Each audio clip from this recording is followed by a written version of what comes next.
तर hi friends, आज सोलापूरचा blog 4 आहे. तर बघा तुम्ही पाहू शकता की मी आता जस्टच तोंड धुतलेलं आहे. तर झालं असं काय की आज फार्म संडे होता आणि मी जाऊन आले, पण पवनची उद्या सकाळचीच गाडी होती जळगावला जायची. पण त्यांचा काहीतरी प्रॉब्लेम झाला की त्यांचा काहीतरी चेकचा प्रॉब्लेम झाला, त्याला माझी सही लागते असं काहीतरी झालं. आणि नित्याचं पण सेंट टेरेसामधलं काहीतरी समरच्या ॲक्टिव्हिटीज आहेत त्याच्यासाठी पण पैसे भरलेले आहेत त्यांनी. तर ते अचानकच मला बोलले की नाही आपल्याला निघावंच लागेल आणि तू लागणारच आहे. मी त्यांना भरपूर रिक्वेस्ट केली की मी आता येत नाही, कारण आता थोडासा सोलापूरचा लगाव लागला आहे आणि आता मला थोडंसं इथं कर्माला लागलं आहे, मन लागत आहे जास्त. आणि नित्यनिवाची पण इतकी काळजी नसते. याचा अर्थ असा नाही आहे की मला जळगावमध्ये पण करमतं, तिथं पण सगळेजण मला जीव लावतात आणि सगळेजण मला प्रेम देतात. पण कसं आहे की मी खूप दिवसानंतर ना आले. आणि तुम्हाला सांगू का फ्रेंड्स की तुम्ही इथं माझं लगेज पाहू शकता का फ्रेंड्स, इथं पाहू शकता की माझं लगेज पाहू शकता इथे. तर काय झालं माहिती आहे का की मी आलेच होते की मी 1.5-2 महिने मम्मीकडे ह्यावेळेस राहिनी ह्या हिशोबानेच मी आले होते.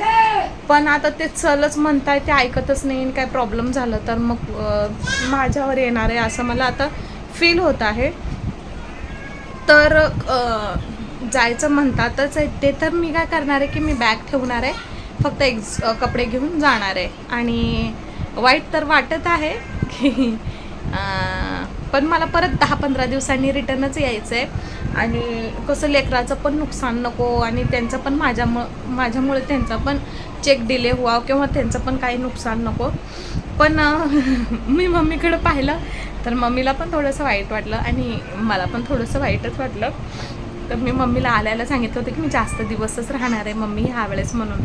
आणि माझ्या मम्मीच्या समोर पवननी बोलले की आम्हाला निघावं लागेल, अनुला लेकरांना पण निघावं लागेल.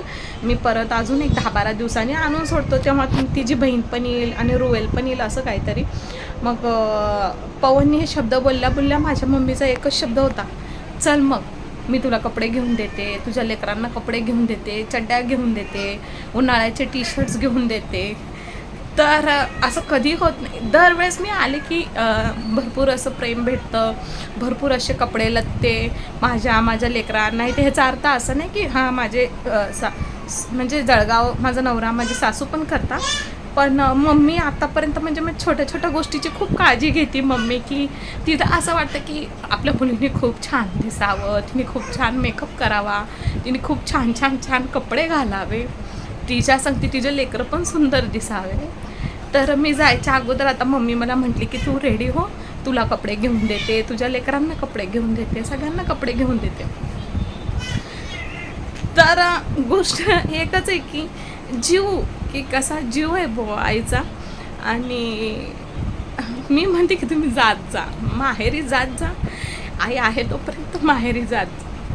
अजून मला तर काही कमी पडत नाही आईमुळं. की मला कधी फ्रेंड्स असं पण वाटलेलं नाही की मला जॉब नाही आहे किंवा काय नाही आहे, मी काय करू म्हणजे जॉब नाही आहे बुवा तर इतका खर्च असतो माझ्या क्रीमचा खर्च असतो, वेगवेगळे कपडे, मेकअप, हे ते. मग सगळेजण म्हणतात बापरे हिला हिच्या सासरच्या लोकांनी कसं ठेवलं आहे, किती सुंदर राहते असं. पण त्याच्यात तर त्यांचा देखील रोल आहे, पण 90% रोल माझ्या मम्मीचाच असतो की माझी मुलगी एकदम चांगलं म्हणजे सगळ्यात व्यवस्थित असावं. आणि फ्रेंड्स मला जॉबची पण कधी इतकी खंत वाटलेली नाही की मला जॉब नाही आहे. माझं बस फक्त एकच फोकस आहे की माझ्या दोन्ही लेकरांना ना मला प्रॉपर त्यांचं पालनपोषण करायचं आहे. आणि असं नाही आहे की अर्थ की मला जॉब लागू शकत नाही. माझं मास कम्युनिकेशन झालं आहे ग्रॅज्युएटमधून, माझं BSc जर्नलिझम झालेलं आहे आणि माझ्याकडं बोलण्याचं टॅलेंट आहे, बोलण्याची स्किल आहे. मी म्हणत नाही की हे माझं आहे, मला परमेश्वराने दिलेलं आहे.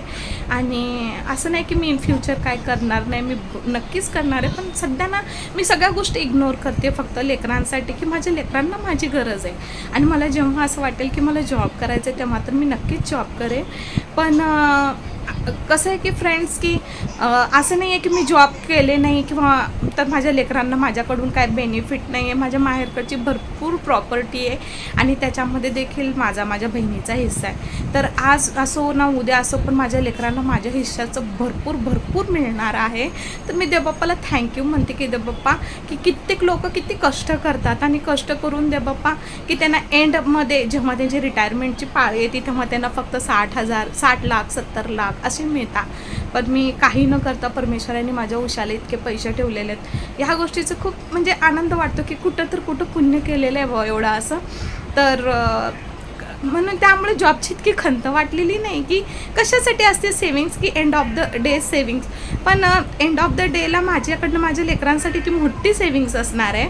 आणि बघू आता लहान आहेत लेकरं, मम्मी आहे तोपर्यंत चलती का नाम गाडी आहे. तर मी जुडिओला जाणार आहे लेकरांसाठी. मम्मी कपडे भरपूर घेऊन देणार आहे, मिस्टरसाठी कपडे ते घ्यायला जात आहे. तर अचानकच जायचं ठरलेलं आहे माझं. पण मी बॅग इथेच ठेवून जाणार आहे. आणि जसं पवनचं माझ्या काम होतं आणि माझ्या लेकराचे पण समर अकॅडमी इथे चालू होणार आहे सेंट टेरेसामध्ये. ती जशी संपल तसं मी लगेच रिटर्न येणार आहे, कारण माझी दीसुद्धा येणार आहे नाशिकवरून. तर असं वाटतं की परत एकदा विदाई होते. ते खरंच म्हणतात की लग्न फक्त एकदा होतं, पण पोरगी जेव्हा माहेरहून पोरगी जेव्हा सासरी जाती ती एक तिची अजून एक एक्स्ट्रा विदाई असते. म्हणून प्रत्येक वेळेस जेव्हा पोरगी माहेर येते आणि माहेरहून प्रत्येक वेळेस सासरीला जाते तेव्हा तिची ती विदाई असते. तर मी सगळ्यांना सांगत होते फ्रेंड्स की नाही मी आता जाणार नाही आहे, मी भरपूर दिवसासाठी आलेली आहे. तर माझ्या बहिणीच्या पोरी मला म्हणत होत्या की गप्प बस, दरवेळेस तर तू असंच म्हणती म्हणे की मी जास्त दिवस येणार आहे आणि मधनंच म्हणते तू की मी निघाले. मी म्हटले नाही, यावेळेस मी भरपूर दिवस राहणार आहे. पण मी 2-3च दिवस झाले, आजचा फक्त डे 4 आहे आणि मी त्यांना म्हणते की मी चालले, मी निघाले. मी म्हटलं तुझ्यामुळं झालं, कारण तू तोंडाने कबूल केली त्यामुळे मला निघावं लागले. तर इट्स ओके. ते पण माझं घर आहे, हे पण माझं घर आहे आणि तिकडचे पण लोक आठवण करत आहेत. आणि जाते, माझ्यामुळं माझ्या लेकराचं नुकसान नको व्हायला, त्याचप्रकारे पवनचं नुकसान नको व्हायला. आणि बॅग तर इकडंच ठेवून जाते, फक्त 1-2 जोड कपडे घेऊन जाते, कारण आले की परत अजून मला घेऊनच जायचं आहे. कारण माझी दीदीसुद्धा नाशिकवरून मला कपडे पाठवत आहे, निवाला कपडे पाठवत आहे. माझी दीदी नेहमी मला काही घेतच असते, कधी बॅग्स घेत असते, कधी कपडे घेत असते. तर ह्यावेळेस ती मला तिकडून पाठवणार आहे, त्यामुळं मी जास्त काही एकच ड्रेस घेऊन जाणार आहे, परत मी इकडून कपडे घेऊन जाणार आहे. तर तुम्ही पाहू शकता की माझ्या संगती येणार आहे छकू, सोनू आणि निवा आणि नितू. तर आम्ही सगळे मिळून जाणार आहोत जुडिओला आणि मम्मी संगती मी इकडे शॉपिंगला जाणार आहे. तर मी लवकर फ्रेश होते आणि फ्रेश होऊन तुम्हाला भेटते. फ्रेश तर झालेले, थोडंसं टचअप करते, थोडंसं मेकअप करते, थोडे हेअर्स हे करते आणि मग तुम्हाला परत भेटते. बाय.